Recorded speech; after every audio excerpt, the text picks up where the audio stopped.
A dance of death in the Spanish village of Verges. It has taken place in the early hours of Good Friday for 600 years. And today the local people still reenact the dark obsessions of the Middle Ages. Superstition, fear of death, guilt, the need to suffer as Jesus suffered. But there was another side to the medieval world, the landscape dominated by those astonishing buildings, the great cathedrals. For the age of superstition and fear was also the age of faith. Chartres, near Paris, seems the very symbol of that age. Its cathedral is one of the finest of nearly 200, built in the new Gothic style in the 13th and 14th centuries. They were the pride of the European cities.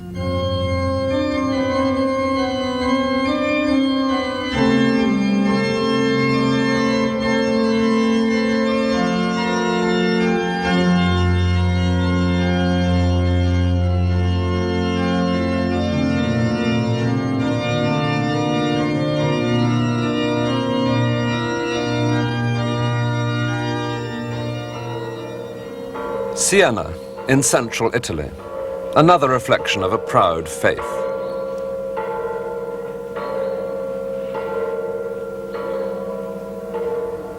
The cathedral broods over its flock of small houses, but among those houses, in the narrow lanes of Siena, a darker world.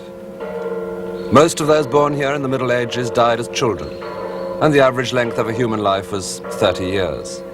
No wonder the fear of death and unknown horrors beyond the grave became an obsession. For the people who lived in these cities, the building of a cathedral was more than a matter of pride, or even faith. It was an attempt to satisfy God, for both the present and the future were in His hands.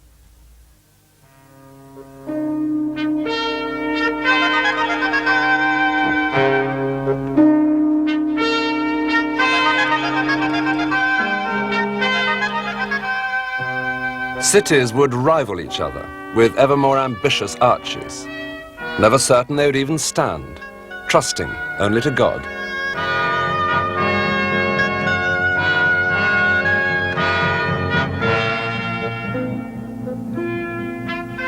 This was the age of the craft guilds, who would pay regardless of expense for a cathedral window, depicting their own trade.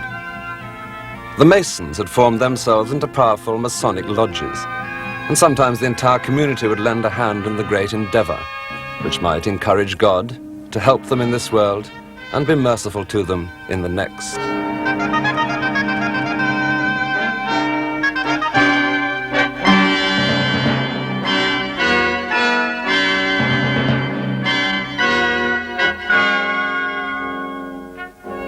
Enthusiasm and a sense of guilt were inseparable.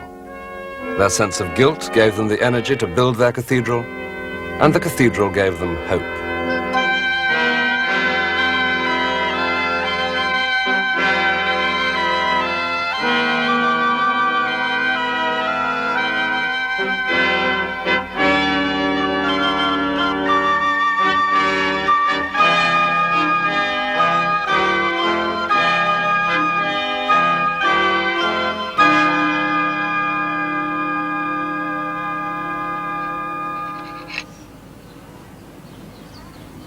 Seven centuries have turned faith into art, but art still requires the same type of craftsman. Ever since the great cathedrals were built, work on them has been continuous.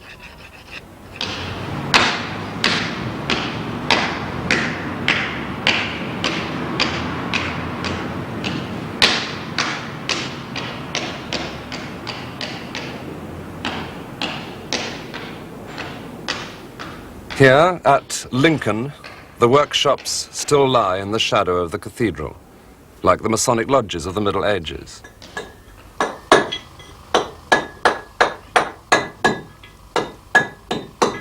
It's easy to forget that every curve and corner of every stone of every cathedral was chipped into shape like this, by hand. Stonemasonry, carpentry, plumbing, glazing, the ancient crafts made possible the building of such a cathedral. Today, it is the daily needs of the old cathedral which keep alive those crafts.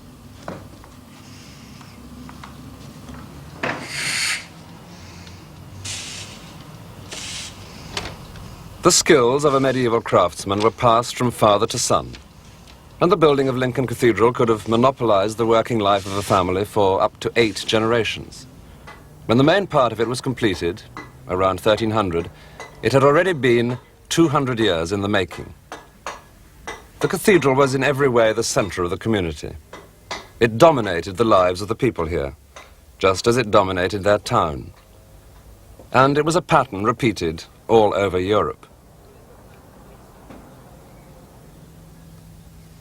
This is Bourges, south of Paris. Again, the church triumphant, dominant, above the houses below. It's easy and conventional to see this as a soaring image of faith. But the church was also an astonishingly rich institution, diverting the pennies of the poor to the greater glory of God. Those who lived in grand houses near the cathedral were rich enough, but most people had very few pennies. In the fields, below the cathedral, medieval peasants once worked. They had few chances in this world, but the church offered them consolation in the next. Theirs would be the kingdom of heaven, a guarantee denied to the rich who could enjoy themselves so well on earth. The rich man of Bourges was the Duke of Berry. This picture of him dining with his courtiers was painted for an unlikely purpose. It illustrates his prayer book. It is only one of many paintings which enliven the holy text. Some of them were clearly an aid to devotion. Others, showing scenes around the Duke's castles, seem more like light relief from the demands of worship.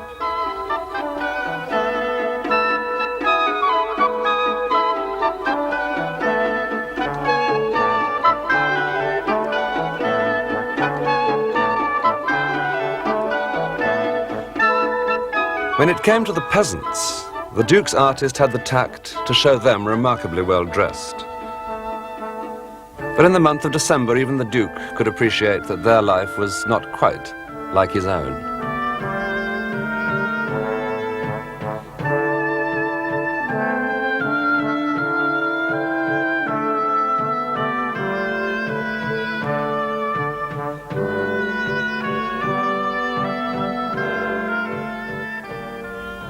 And it was not only the weather that was harsh. When a peasant died, the landlord took his best beast and the local priest his second best, even if he had only 2. Many priests despised the peasants who turned the land into wealth. Peasants are coarse, blubbery, gluttonous, rough-skinned, dirty. Their crooked manners are a consequence of their crooked bodies. It was an attitude reflected in the English language. A churl was a poor freeman, and a villain was just a serf. But churlish and villainous, the words still speak for themselves. There was the odd voice of protest. Innocent people die of hunger, while the great wolves fill their bellies. The grain, the corn, these are the blood and the bones of the poor which have gone into the land, for which their souls cry to God, vengeance. For most people, it would have to be God's vengeance. Not in this world, but in the next.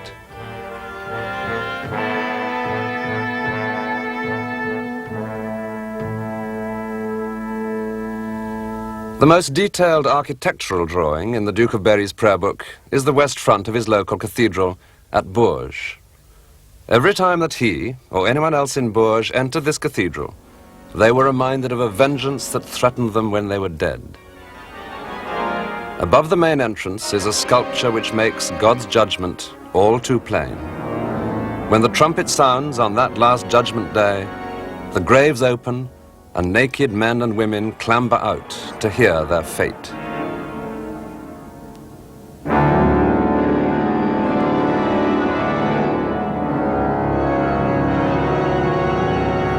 They are weighed in the balance, and those found wanting are led off by devils to the burning cauldrons. The spikes and prods and bites of those devils, the searing marks of pain on naked flesh. This was the scene more than any other that gripped the medieval mind.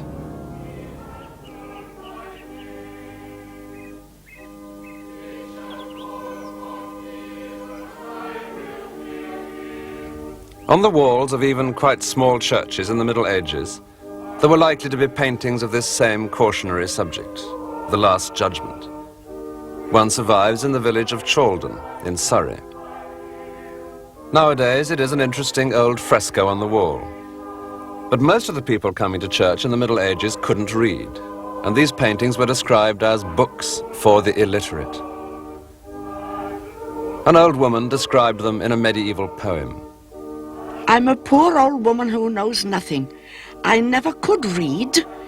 In my parish church I see paradise painted with harps and lutes, and a hell where the damned are boiled. The one frightens me, the other brings joy. Both writers and painters were obsessed with the details of hell. There is in the middle of the earth a place which is called hell. Thus much say I to you of this place, that it is full of fire and of burning sulphur. It is hideous, stinking, full of ordure, hot and anguishous.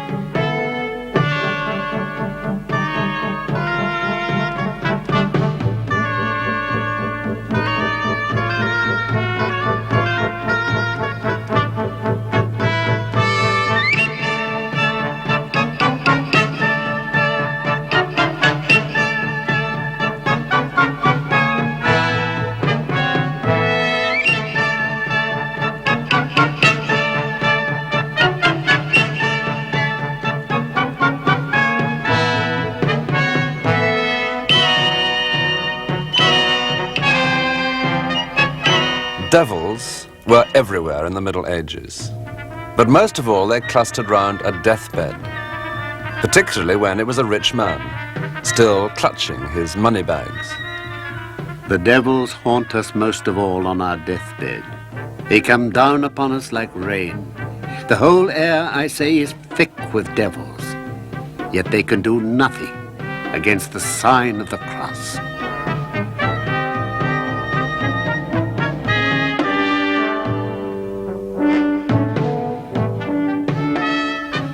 But Jesus was judge as well as savior. It's hardly surprising with this ordeal ahead that the thought of death became even more obsessive than usual. Behold, a pale horse, and his name that sat on him was Death, and hell followed with him.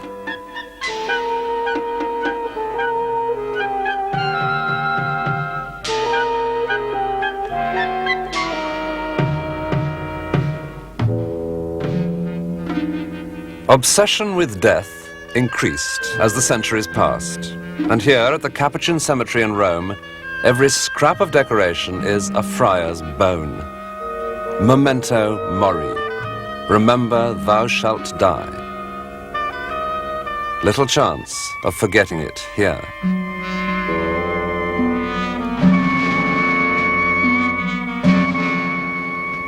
The menacing skeleton with his scythe haunted the later Middle Ages. Today, the skeletons, still carrying their scythes, parade every Easter in the Spanish village of Verges.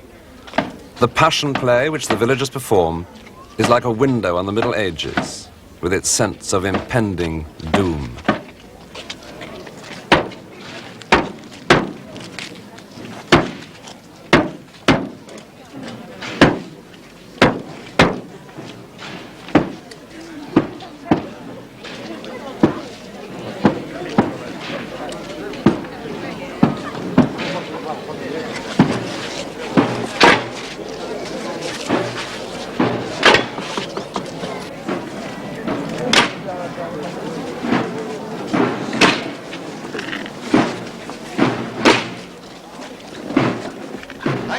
In the center of it all, Jesus suffers. To the villagers of Verges, it must seem that suffering is the central theme of the story of Christ, as if the pain were the point of it.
Per voler-se mostrar fort, ara mateix greu un coixe, doncs ja el suï la sang, per la cara se li escola gota a gota. Apa, seients, apreteu-li bé la corona, que li cau. No sigui que ens quedéssim amb un rei sense la deguda pompa. A canvi de pagabola, perquè si ho fem pas així, se'ns pot morir abans d'hora.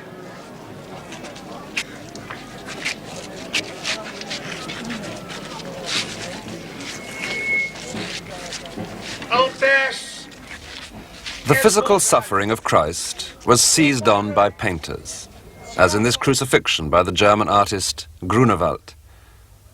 Here the flesh seems almost rotting, as if those dark medieval obsessions could putrefy even Jesus himself, corrupting the incorruptible.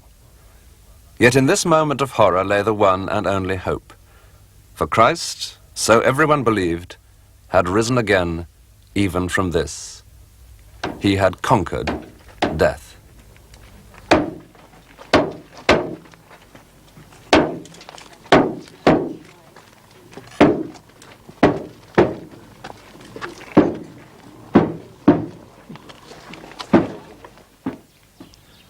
It feels good to be in the countryside again after all that death and damnation. The only way of avoiding the devil and his cauldron was to do penance for your sins while still on earth. But there were more pleasant ways of doing penance than wearing a hair shirt or saying 1,000 Hail Marys. And the most pleasant of all was to set out on pilgrimage. It was a serious business, moving from shrine to shrine, but it was also a very good outing.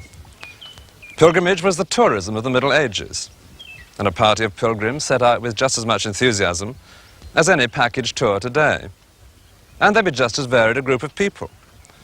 Take Chaucer's Wife of Bath, for example. She'd be good value on any tour. She knew almost as much about pilgrimage as about love. 3 times to Jerusalem, 5 times married. Well, that's a fair balance. And she'd been on all the obvious shorter trips. She'd been to Rome. She'd been to Santiago in Spain. She'd been to Cologne to inspect the relics of the 3 wise men. And if Chaucer had been writing 100 years earlier, he might well have sent her to this place, Vézelay, a small town in the center of France, which is still dominated today by its abbey church, and which in the 12th and 13th centuries was one of the most popular of all places of pilgrimage in Europe.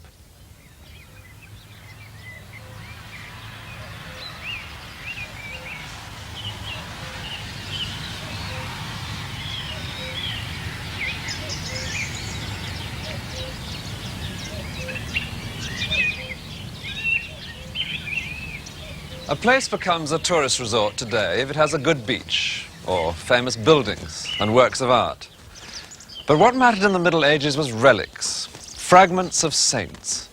And what brought the pilgrims here to Vézelay was Mary Magdalene, because the monks said they had her entire skeleton, give or take the odd bone. And that was a powerful attraction, because a pilgrim praying to a saint hoped that the saint up in heaven would put in a good word for him. And who better to do so than Mary Magdalene? She had been, herself, a sinner. It was believed even a prostitute, and yet she'd been a special friend of Jesus. So she, above all people, would surely understand. But there was also a commercial value to relics, and the monks and the priests were quite unscrupulous in how they came by these precious commodities. Saints were sold, they were cut up, sometimes they were even stolen. And a certain Bishop of Lincoln became extremely popular, at any rate in Lincoln, by the way he managed to bring back a relic to his cathedral.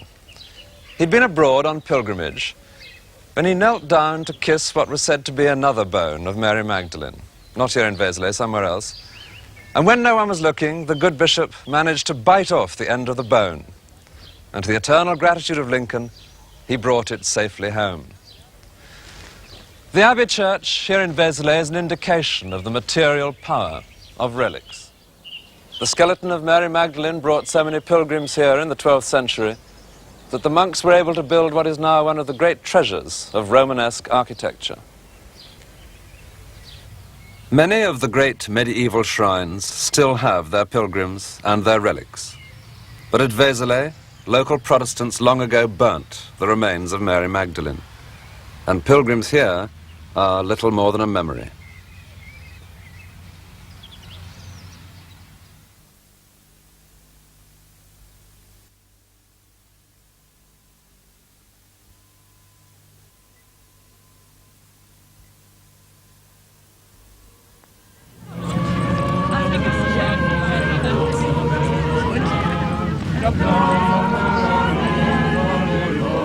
Every spring, students from Paris come to Chartres on pilgrimage.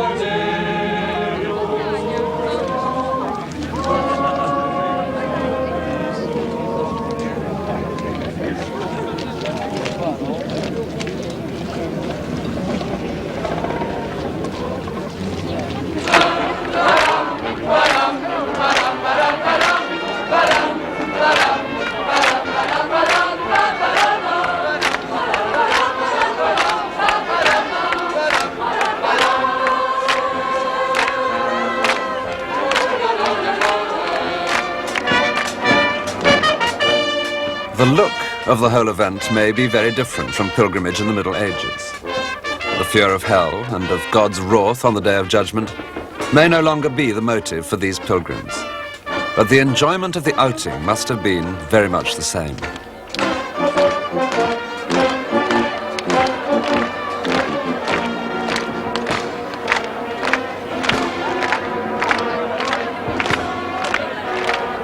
And as in the past, at the end of the journey, a solemn moment of wonder.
To a modern pilgrim, the stained glass of Chartres comes as a revelation.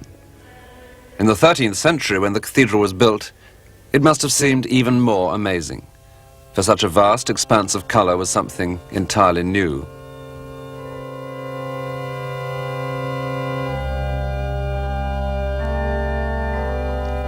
But it was the Virgin Mary who brought the medieval pilgrims to Chartres. She had become at that time the best loved figure in the entire Christian hierarchy. She was the most approachable member of the Holy Family, and she had influence where it counted most. St. Bernard explained how. If you fear the Father, there is Christ the mediator. If you fear him, there is his mother. She will listen to thee. Then the Son will listen to her, and the Father to him.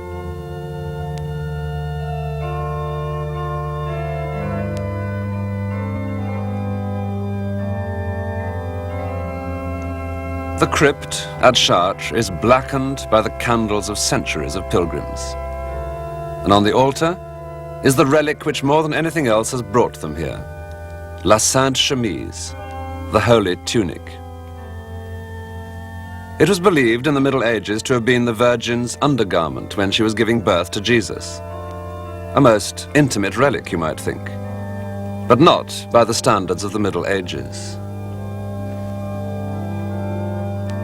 Every great church had by now a vast number of relics. You could hardly go any earlier than at Canterbury, where they showed the pilgrims some of the clay which they said had been left over after God had fashioned Adam. But this little reliquary here at Chartres does suggest very well how naive or how literal this whole business of relics had now become. It was designed to hold a relic of Jesus himself, and the trouble here was that he had ascended into heaven, so you couldn't have his skull or his bones as with an ordinary saint. You had to make do with parts of his body which he had shed before his death, and this meant his milk teeth, various tears that he had wept, drops of blood. Most awe-inspiring of all, though, it meant the relic of the circumcision, and that was what this was designed to hold, what the French call le saint prépuce, which in English would be the holy foreskin. And at the height of the Middle Ages, there were no less than 15 such holy foreskins of Jesus being worshipped in various churches around Europe. They said that this one here was one of the best authenticated of them all. I'm sorry to say it has long since vanished, leaving us only with its precious casket. Reliquaries were the treasures of the church, often so ornate that the precious fragments of bone or wood within were hidden from view. So the shape outside would sometimes reflect the treasures inside, such as a piece of the true cross displayed in a cross.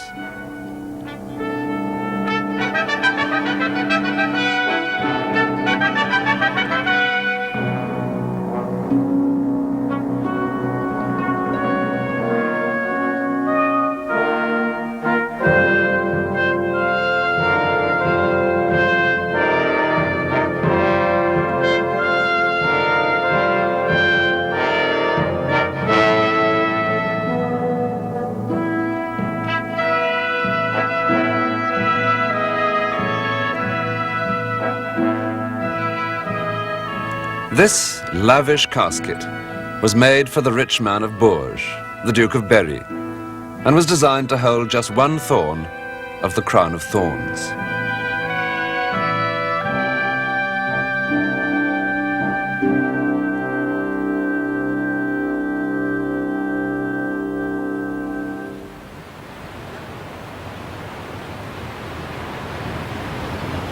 But the entire crown of thorns, less one, the Duke of Berry would insist, was housed in even greater splendor. A full-scale church was created to contain it, La Sainte-Chapelle in Paris. It was built in the 13th century by a king of France who had bought the crown of thorns in Constantinople. He provided it with the most spectacular casket in the world.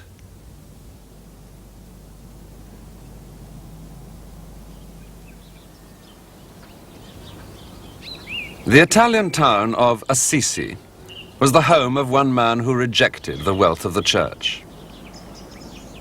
The son of a rich merchant, he refused to accept from his father money or even clothes.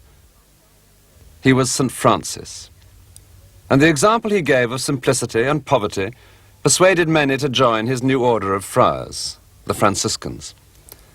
His friend St. Clare founded a similar order for women. But the poverty of St. Clare and St. Francis was not the dark poverty of the cities. It was the simplicity of the open air. And it is heard in the famous Canticle of the Sun, which Francis wrote when lying ill here in the garden of a convent which she had given to St. Clare. Praise to thee, my Lord, for all thy creatures, above all brother sun, who brings us the day and lends us his light. Lovely is he, radiant with great splendor, and speaks to us of thee, O Most High. Praise to thee, my Lord, for sister moon and the stars, which thou hast set in the heavens, clear, precious, and fair. Praise to thee, my Lord, for brother wind, for air and cloud, for calm, and all weather by which thou supportest life in all thy creatures.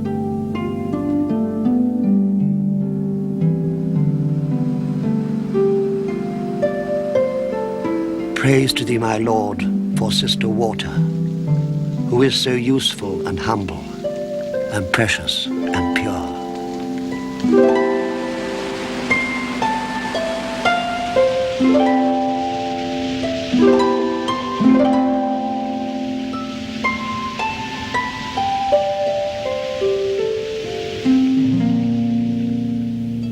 Praise to thee, my Lord, for our sister, Mother Earth, who sustains and directs us and brings forth varied fruits and colored flowers and plants.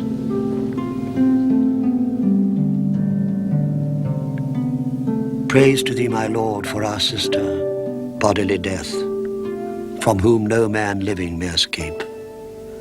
Woe to those who die in mortal sin. Francis added that last verse when he knew he was dying. On his deathbed, to stop anyone making off with him as a premature relic, they had to give him an armed guard. Inevitably, his few belongings did become sacred relics. The cord he wore as a belt, his penitence chain, his staff, and also, appropriately, some of his blood. It's appropriate because today the relics are kept by Franciscan friars at the remote country spot where he received the stigmata. For Francis was the first man in history to bleed, without reason, in the hands, the feet, and the side, places where Christ had suffered his own wounds on the cross. And each morning the friars go in procession to the spot where it's supposed to have happened, a pious ritual in memory of their founder.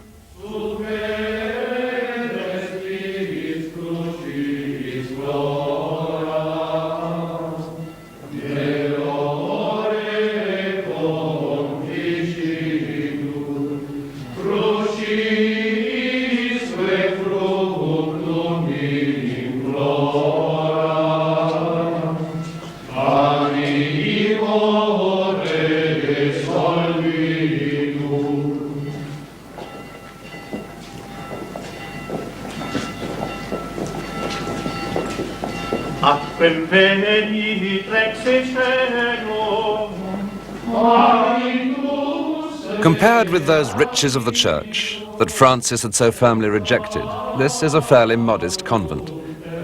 And yet it's very different from what Francis himself had intended. His last instructions before he died were clear.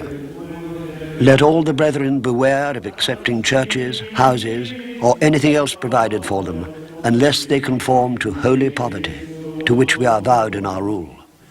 We should always lodge as strangers and as pilgrims.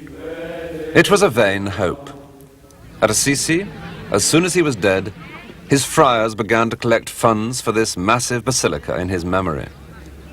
Its frescoes make it one of the great buildings of the Middle Ages, visited by art lovers from all over the world.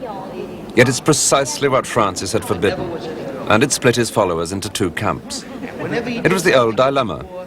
The way of St. Francis was the way of the gospel.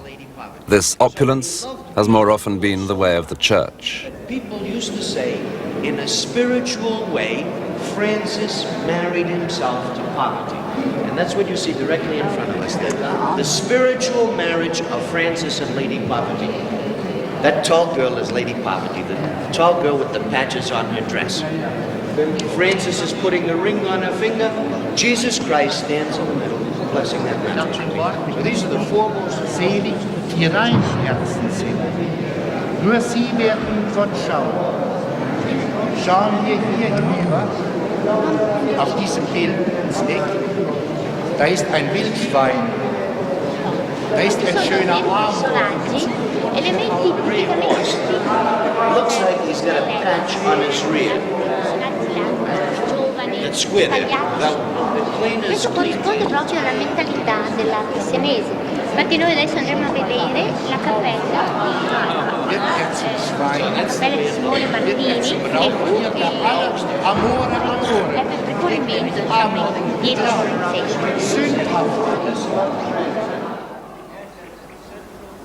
Below the superb basilica, 5 miles away in the valley, the simplicity and poverty of St. Francis have been portrayed in more brutal terms in the Church of St. Mary of the Angels.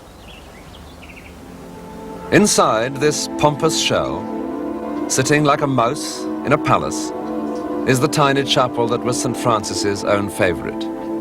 He had rebuilt it with his own hands. From this side, it still looks a simple chapel. But any idea that the church really sympathized with Francis is dispelled by the lavish facelift that they gave to the front. And within a century of his death, 4 Franciscans had been burnt for carrying poverty to unseemly lengths. Even so, hic locus sanctus, this is a holy place. No art lovers here. Pilgrimage remains a serious business.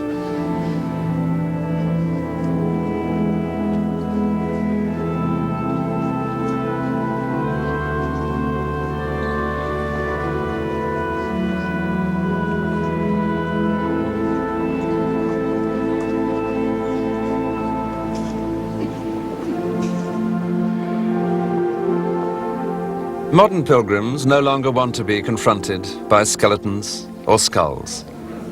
St. Francis, with his living dove, is more attractive.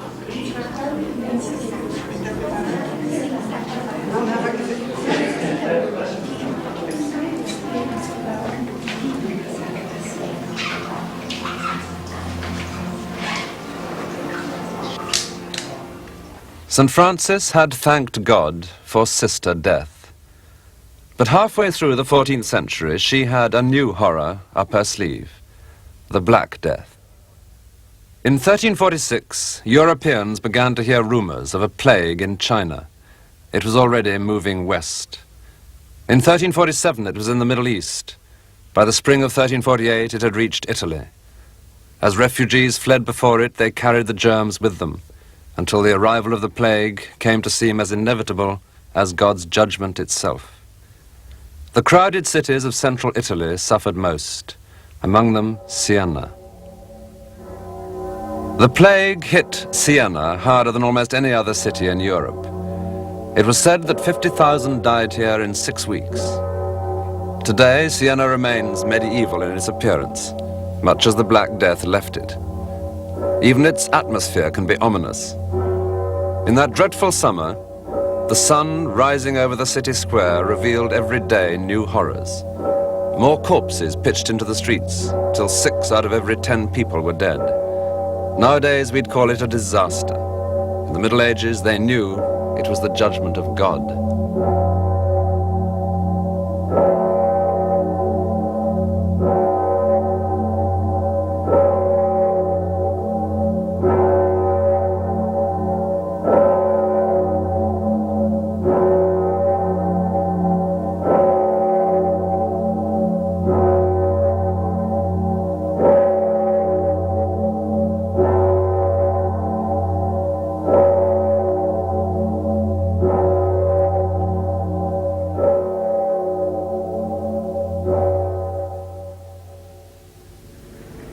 With 60% of the people dead, it can have been small consolation that Siena was famous for its doctors. Opposite the cathedral, there's a hospital which was in use at the time of the Black Death. It's still in use today. 15th century frescoes remind modern patients of a very different time. Nurses today offer material comfort. In the Middle Ages, there wasn't much of that. No anesthetics, no antibiotics, no painkillers. When illness could be mistaken for God's anger, spiritual comfort was more easily provided. Just before the Black Death, the people of Siena had decided to build themselves a massive new cathedral, something so huge that it would put to shame forever their old rivals, Florence. They were going to use their existing cathedral, which is the one behind me, as nothing more than the crossing part, the transept, and where I'm sitting would have been somewhere near the top of a splendid new west facade. But then the Black Death came, half the masons died, and so they wondered, had God meant them to build anything quite so ambitious? Some of the arches they pulled down, others they bricked up, and yet others they left standing quite empty against the sky, as indeed they remain today, gaunt reminders of Siena's moment of pride. Instead of the great cathedral, the people of Siena built, at the foot of their city tower, a tiny chapel, thanking God that at last the Black Death had ended.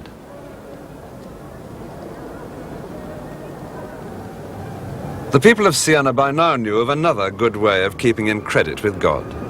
They could earn indulgences, pardons for their sins, passports to heaven. On the ornate west front of the cathedral, an inscription commemorates the first Holy Year, 1300, when indulgences could be had in Rome. Annus Centenus Romae. At Rome, each 100th year occurs the Jubilee. Sins are washed clear, the penitent set free. Pope Boniface made this decree. 6 3/4 centuries later, Pope Paul announced that 1975 would be another Holy Year. And to the pilgrims who came to Rome, he made that same long-standing promise. They could earn a plenary indulgence and escape however many years of punishment in purgatory their sins might otherwise have earned them. The money to build St. Peter's came partly from the fears and superstitions that are at the heart of the Middle Ages, because much of it was provided by the sale of indulgences to people haunted by hell. They paid handsomely. Their pennies became part of one of the most sumptuous churches in the world, a church which was, incidentally, built to commemorate a poor fisherman, St. Peter.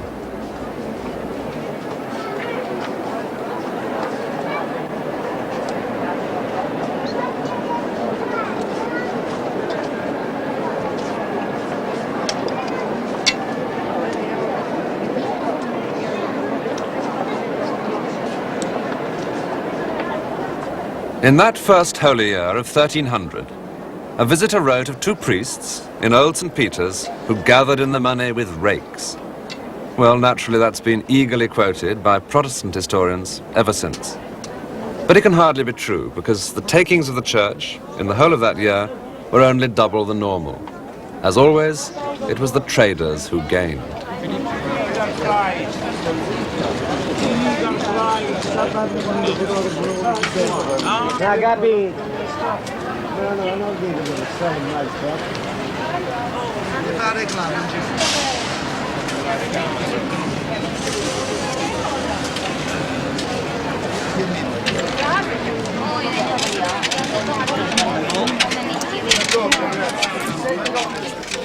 The center of Holy Year, in 1975, as in 1300, is the Pope.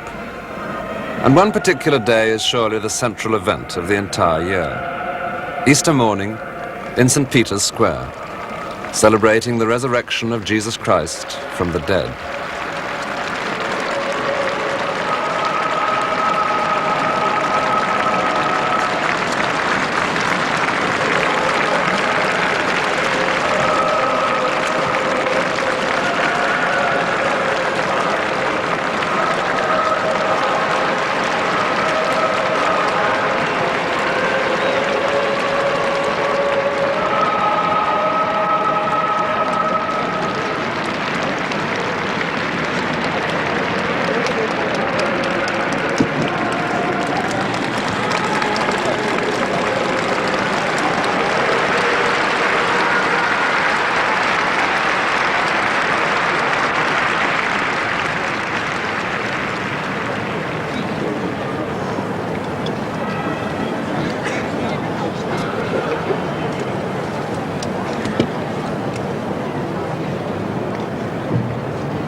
Judging by the Vatican's loudspeaker system, the medieval pilgrim may have had almost as good a chance of hearing what was said.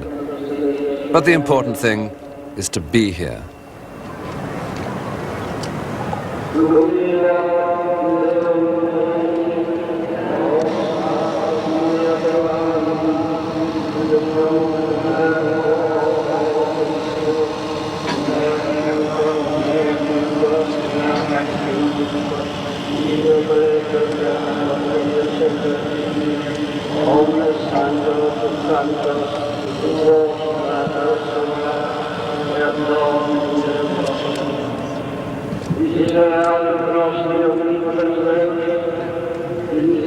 It looks a modern enough occasion. A sunny Sunday morning, with the usual mishaps of any large crowd. Yet these are pilgrims who have once again been offered that medieval promise. A remission of all their sins, escape from the pains of purgatory, in return for this pilgrimage. It may be that few people in this piazza are thinking such old-fashioned thoughts. But there are other details of a present-day pilgrimage to Rome which do hardly seem part of the 20th century.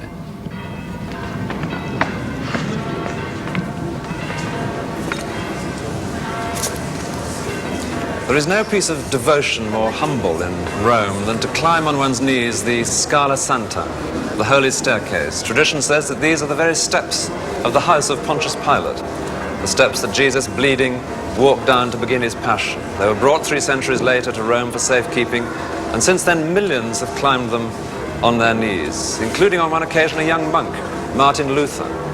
Well, Luther decided that rituals such as these were nothing but medieval superstition, but it's clear that even today, for many people to climb each one of these 28 steps, meditating at each one on the sufferings of Jesus, can remain an act of deeply felt faith. And indeed it does also add at the bottom that climbing them may save you 9 years in purgatory.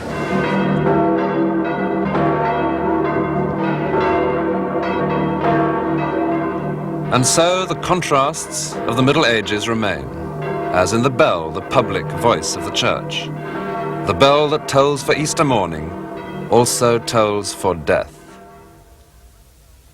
But when the bell tolled for a rich man, and he presented himself to St. Peter, the Gospels were uncompromising. No chance. This is the tomb of our old friend, the rich man of Bourges, the Duke of Berry. Easier for a camel to pass through the eye of a needle than for such a man to enter heaven. But the Duke had an answer even to this. Before he died, he had given away all his precious treasures and manuscripts, to the church, of course, and had spent so much that there was nothing left to pay for a funeral. He could almost present himself as one of the poor when he arrived at the gatehouse to heaven. He had in fact commissioned a picture of this very scene. St. Peter welcomes the good Duke, and the Duke, wearing his simplest cloak and only one beautiful jewel, shows the jewel to St. Peter and seems to say, "Surely one is all right, just one." St. Peter's answer is not recorded.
next episode of The Christians is called The People of the Book. For nearly 1,000 years, the frontiers of Christendom were threatened by a new religion, Islam, the followers of Muhammad. And yet Muslims and Christians had much in common and much to learn from each other.